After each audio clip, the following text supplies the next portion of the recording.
at kami ay nangangarap. Magkakapatid, magbabarkada, na magkaroon ng marangyang buhay. Makatulong sa pamilya, makapag-provide, maranasan ang kumawak kahit papalo ng pera, makapag-drive kung saan, pwede makapamasyal kung saan. Pero nung nagpastor ako, parang naglabo lahat yun. Ang sabi ko, paano mangyayari sa isang pastor considering the salary? Pero ang Diyos ay puno ng sorpresa, katulad ng sinabi ni Monica, puno ng biyaya, puno ng pagpapala, dahil ibinigay niya more than the dream na pinapangarap ko noong bata ko. Ibinigay niya more than yung ine-expect ko, because He is a God, a faithful God who can provide everything. Let us pray. Lord, we offer to you this message about prosperity, at tulungan mo kami, Panginoon, na i-redefine yung meaning ng prosperity sa buhay namin. Patnubayan mo po kami, O Diyos, at patnubayan mo ang iyong lingkod. Sa pangalan ni Jesus, Amen and Amen. Prosperity. Pag-sabi sa katabi mo, prosperity. Hindi posterity, ha? Prosperity. From the word prosper. Diba? Lagi natin narinig yun. Anong sinasabi natin? Merry Christmas and prosperous New Year. Ano? Masagana, manigo, mabunga. Ano? According sa iba, is success. Sometimes, we intertwine these two, prosperity and success. Pero tignan natin kung ano nga ba yung ibig sabihin ng prosperity mamaya on a Christian perspective. Ano po, ang pag-uusapan natin ngayon is ang buhay na masagana mula sa Panginoon. Of course, from our text, sabi niya, from the word prosper you, for I know I have the plans for you, declares the Lord sa mga Israelita through Jeremias. Ano po is plans to prosper you. So yung prosper pala is hindi lang siya pangarap. Yung prosperity pala, hindi lang siya hinahabol, trinatrabaho. But this is the original design of God for His people to prosper. Ano? Para maging masagana and not to harm you. Plans to give you hope and a future. Prosperity is from Latin word, ano po? Pro, ibig sabihin is forward, at spere, or sperer, rail. Bahala kayo yan.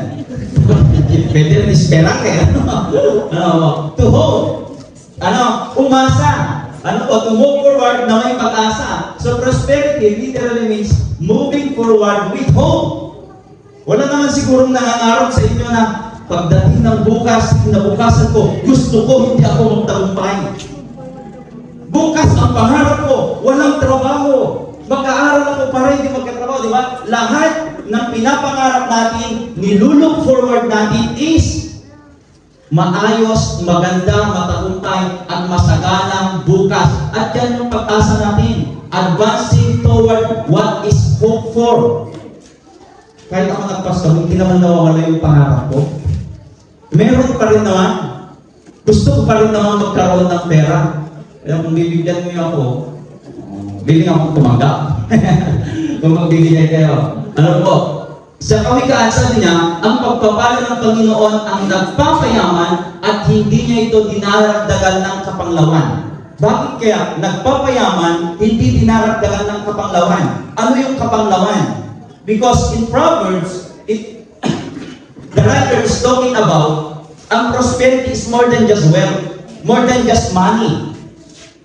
Anong silbi ng buhay kung meron kang pera pero on the other aspect ng buhay mo, mayroong kapanglawan? Sa Biblia, tinutukoy niya, hindi lang ang kayamanan, ang pagkain, ang inumin, ang karangyaan, ang bumubuhay sa tao, but the Word of God. So paano on the other aspect on your spiritual, emotional relationship is there something wrong? Mayaman sa pera, pero sa iba hindi. So titignan natin. Ano po? First, prosperity is God's plan. Pag-sabi mo sa katabi mo, God's plan. Yan, plano ng Panginoon yan. Yung sinabi na natin kanina. Ano, plano na yan. Ibig sabihin, embedded doon sa lahat ng taong nilikha niya. Ang pagkakaroon ng masagana. But, Pastor, ang dami pa rin naghihirap. Ang dami pa rin hindi masaya. Ang dami pa rin hindi masagana sa buhay. Bakit kaya? Maaaring dahil ba hindi yun yung plano ng Diyos sa kanila? Or maaaring there is something or someone na pumipigil dun sa plano ng Diyos para sa kanila. At hindi ko sinasabing sila or tayo mismo. Kasi tayo wala pa naman siguro nakakaranas ng talagang karangyaan, kayamanan, according sa perspektibo ng mundo. Bakit kaya marami pa rin hindi nakakaranas? That's the question. And even siguro sa atin, tignan natin at i-reconsider natin at i-reassess natin yung buhay natin. Ang prosperity ng Diyos ay hindi lang about sa pera. Ang prosperity ng Diyos is about, sa pagkakaroon ng kapayapaan, ng direksyon, ng karunungan, at ng pag-asa. And no wonder, maraming mga mayayaman na hindi masaya, sira ang buhay, sira ang pamilya, sira ang even yung pangarap sa hinaharap. Bakit? Hindi maayos at hindi tama yung pag-tender ng blessings sa kanila. Di ko alam kung na balitaan na natin lahat yung story ni Cabral, yung undersecretary. Akala ko talagang totoong namatay, but may lumalabas na baka may foul play, at hindi natin alam. But there is a story behind of that. May katotohanan sa likod ng yan. Pero tayo dito, parang nakikinig lang, hindi natin. Pero pwede natin i-analyze. Because behind of that, there are billions of money na nawala at nagastos. Kung yun pala sana yung prosperity, bakit walang katahimikan? Kung yun pala yung prosperity about money, bakit bakit kumantong sa kamatayan? Hindi aksidente ang buhay natin, mga kapatid. Ito ay iplinano na ng Diyos. Yung landas na tinatahak natin, dinisenyo na ng Diyos. At ang plano niya sa bawat tao ay magkakaroon ng katagumpayan. Magkakaroon hindi lang ng basta pera, kundi pagkakaroon ng paglago sa spiritual, sa emosyonal, sa relational, at sa material na buhay. And that is what we are talking about, prosperity. If we talk about prosperity, it talks about peace of mind. May direksyon, may wisdom, mayroon kang inaasahan. Hindi lang ang inaasahan natin is about wealth. Prosperity is not simply having more, but becoming whole while having enough. Minsan kasi naghahanap tayo ng wala sa atin. Hinahabol natin yung mga bagay-bagay at kayamanan sa mundo na siguro parang hindi naman para sa atin.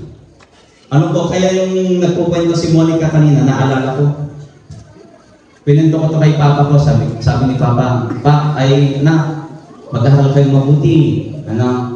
Magiging matagumpay kayo, makakahanap kayo ng trabaho, magkakaroon kayo ng sweldo na maayos, makakabili kayo ng sasakyan, makakapagpatayo ng bahay. Tama naman, hindi masamang pangarap. Pero sabi ko, ba't ako mag-i-invest ng panahon ko sa mga bagay na yun kung pastor ako? Pwede naman ako mag-asawa ng may bahay, may asawa ng may sasakyan, may sahod. Tapos nung nagkinasal na kayo, sabi ni Papa, tinutuo mo yung sinabi mo, sabi sa akin.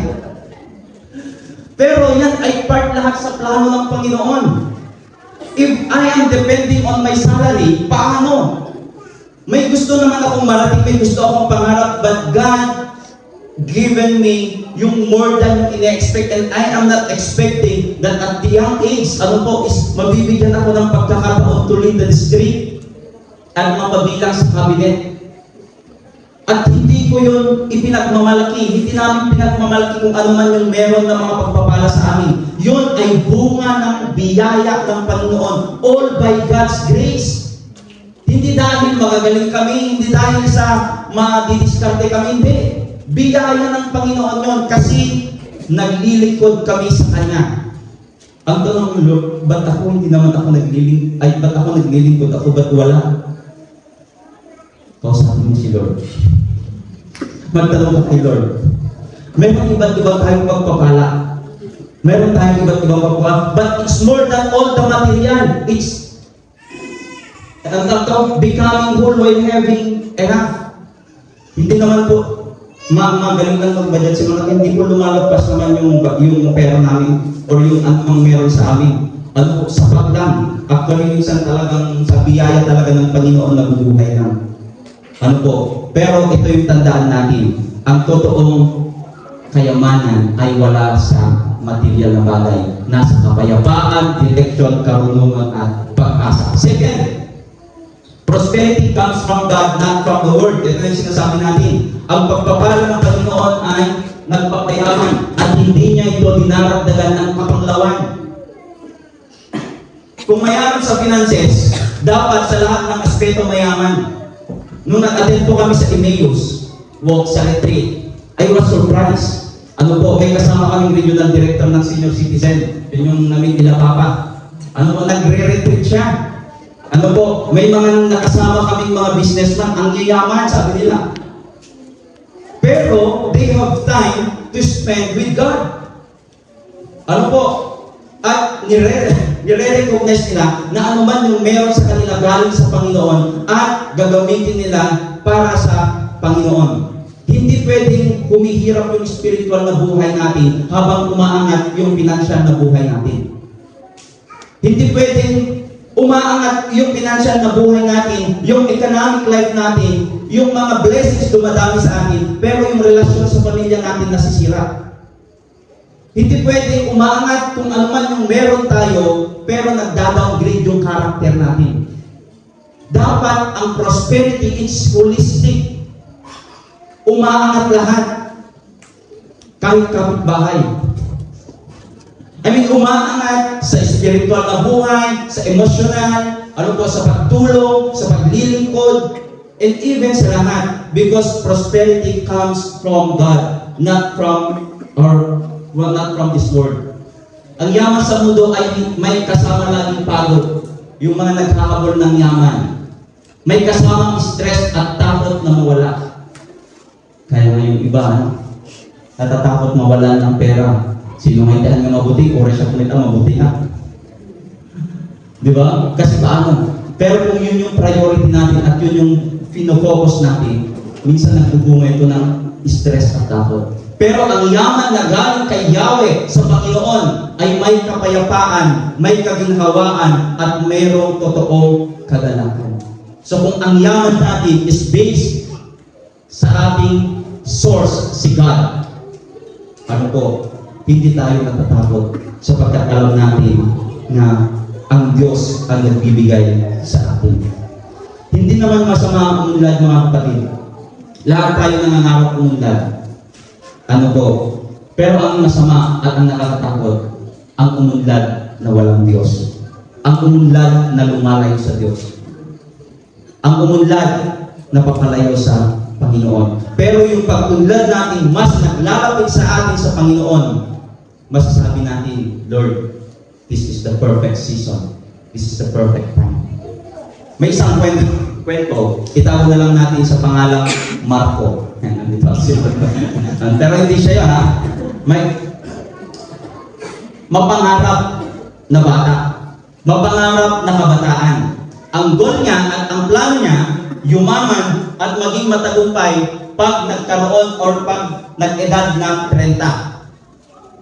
Ang goal niya, sinulat niya, ang pangarap niya, magkaroon ng milyon at the age of 30. Araw-araw, nagtatrabaho, alas 5, umaga, pumupunta na sa trabaho, at meron siyang 3 trabaho. Meron siyang regular work, after work ng 5, may sideline, katulad ng iba sa atin. Diba? At the same time na, and after that, nag-networking pa siya at meron pa siyang online business. Kumbaga, wala siyang time sa iba. Kasi goal-oriented siya. Ito yung gusto ko, at the age of this, I will be successful. At the age of this, I will be earning like this. So yun yung goal niya, which is not bad. Kasi you are goal-oriented, goal-driven.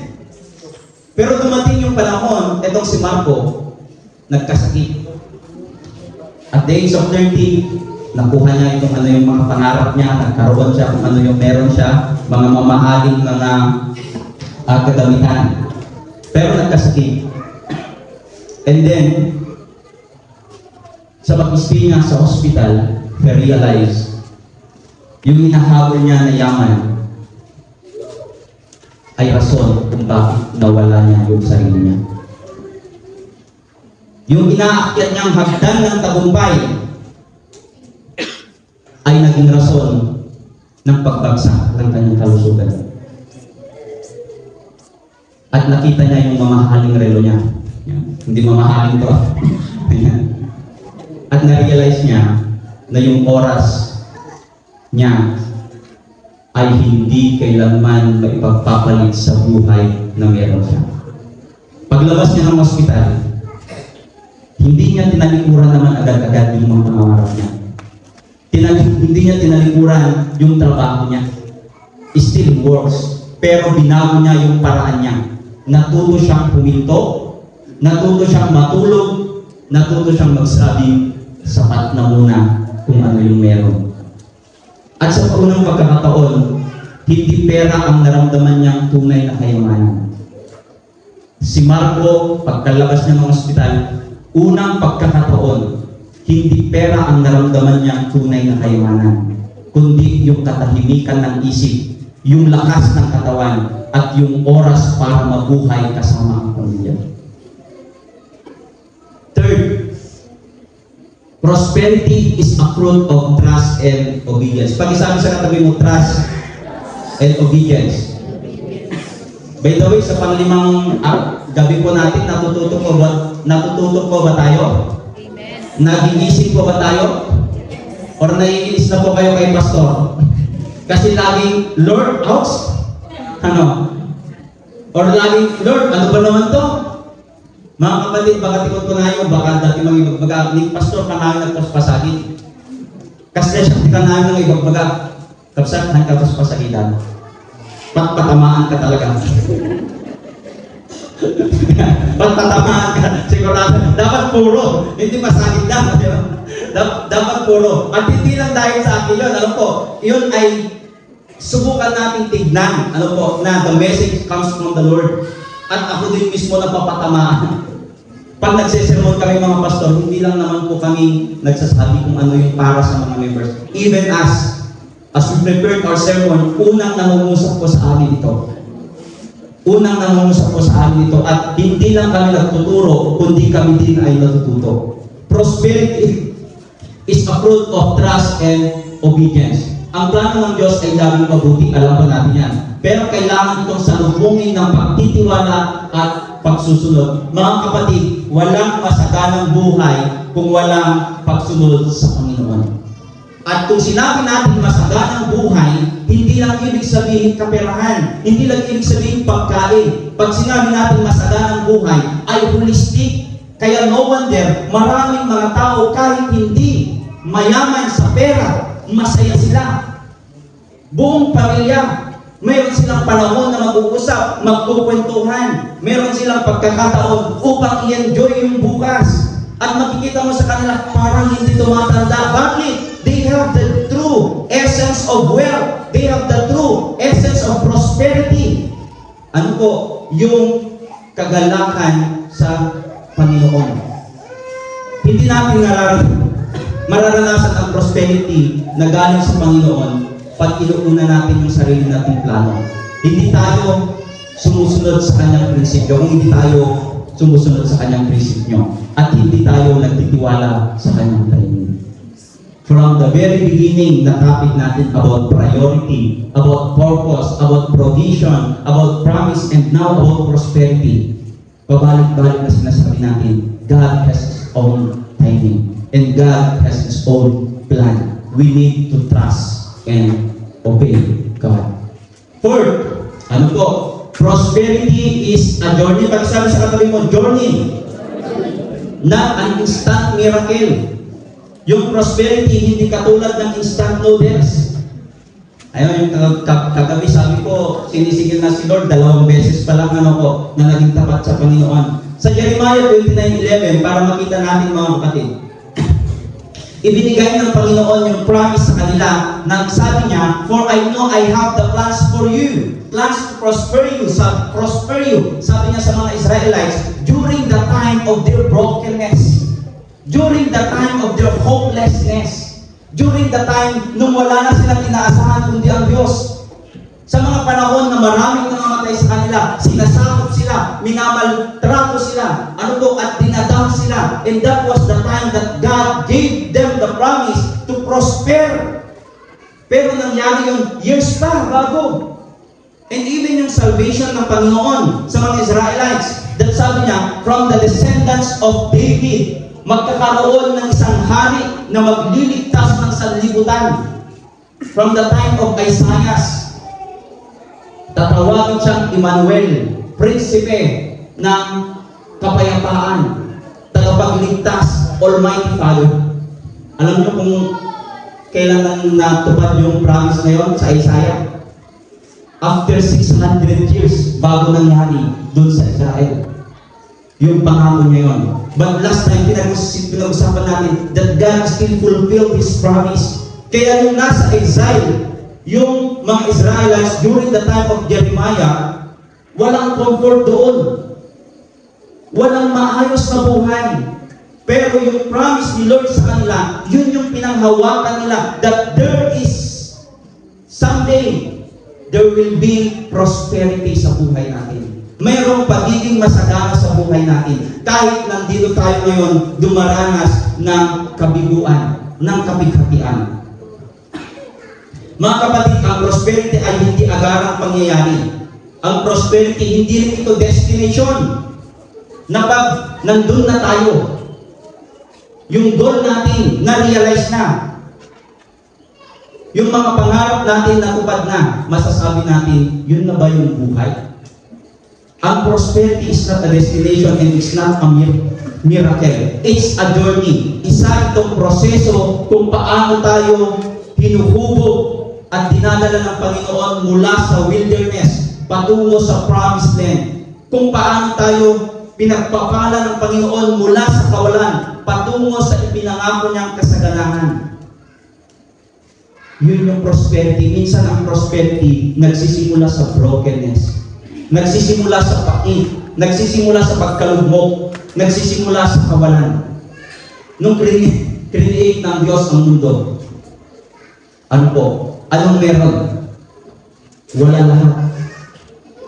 But out of that kawalan, God created life. Out of that kawalan, God created beautiful mountains. Out of that kawalan, God created life. God created us. Out of that kawalan, God created something beautiful. From brokenness, from kawalan. Mga kapatid, sa buhay na nararanasan natin ngayon, maaaring feeling natin walang-wala. Feeling natin hapong-hapo. Feeling natin we are totally broken. But let us be reminded, maaaring gagawa ang Diyos ng kasaganahan mula sa kawalan. So ano ang prosperity? Prosperity is God's plan. Pwede ba natin basahin? 1? Prosperity is God's plan. Prosperity comes from God, not from the world. Prosperity is a fruit of trust and obedience. Prosperity is a journey, not an instant miracle. Kaya hindi pa tapos ang kwento natin kasi naglalakbay pa rin tayo. Naglalakbay pa rin tayo patungo sa promise land na pinangako ng Diyos sa atin. Ang Jeremiah nagpapaalala sa atin na may magandang plano ang Diyos sa buhay natin. Ang Proverbs nagpapaalala sa atin na may mabuting pagpapala ang Diyos sa atin. Kapag ang puso natin ay naaayon sa Kanya. Ang kamay niya ay ginagabayan niya tayo. Ang pagpapala niya ay sumasama sa atin. Makakaranas tayo ng tunay, kumpleto at mapayapang buhay na hindi kayang ibigay ng mundo. Ang prosperous life ay hindi lang pagkakaroon ng maraming pera, ng mararanyang kagamitan, ng mataas na posisyon, mataas na pinag-aralan. Ang prosperity ay bunga ng paniniwala at pagsunod sa Diyos. Ito ay pagkakaroon ng tunay na kagalakan, tunay na kapanatagan, tunay na katahimikan, at tunay na pag-asa sa lahat ng aspeto ng ating buhay. Kaya pag sinasabi natin, Merry Christmas and have a prosperous New Year, sana ito yung mini-wish natin. Na sana yung New Year natin will be prosperous, puno ng totoong kagalakan, peace of mind, puno ng totoong pag-ibig, puno ng katahimikan at panatag, na kahit ano ang idalhin sa atin ng bukas, alam natin na ang Diyos ay inaakay niya tayo patungo sa landas na kung saan inihanda niya ang magandang kinabukasan. Sa pangalan ni Jesus, Amen. Tayo po ay manalangin. And as we pray, may we recognize kung ano yung mga meron sa atin na bunga ng ating pagsunod at pananampalataya. May we recognize that our life is a prosperous life. Not because we have much, but because we are contented with what we have.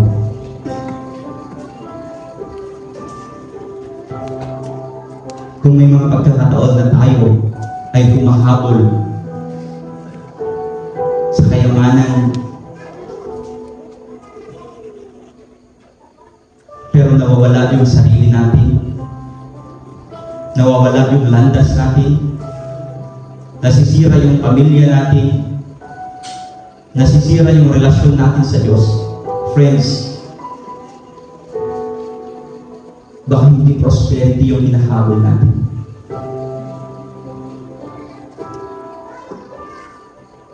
This time may we ask God to please align niya yung buhay natin sa kagustuhan niya, tungo sa kanyang mga plano at pangako. Lord, salamat po sa pag-remind sa gabi ito tungkol sa totoong kahulugan ng kasaganahan, tungkol sa totoong kahulugan ng kayamanan, that it's more than the material thing, but it's all about you. It's all about your grace. It's all about our relationship to you, to our family. It's all about the joy and the peace and the hope na kailangan namin taglayin. Turuan mo kami, Panginoon, to be a good steward sa mga meron sa amin.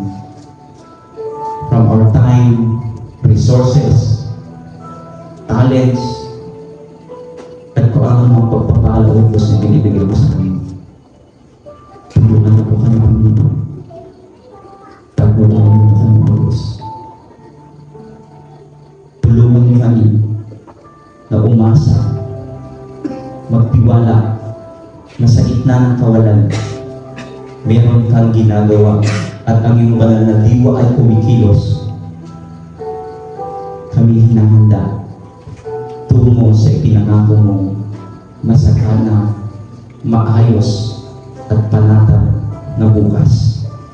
Sa pangalan ni Jesus. Amen.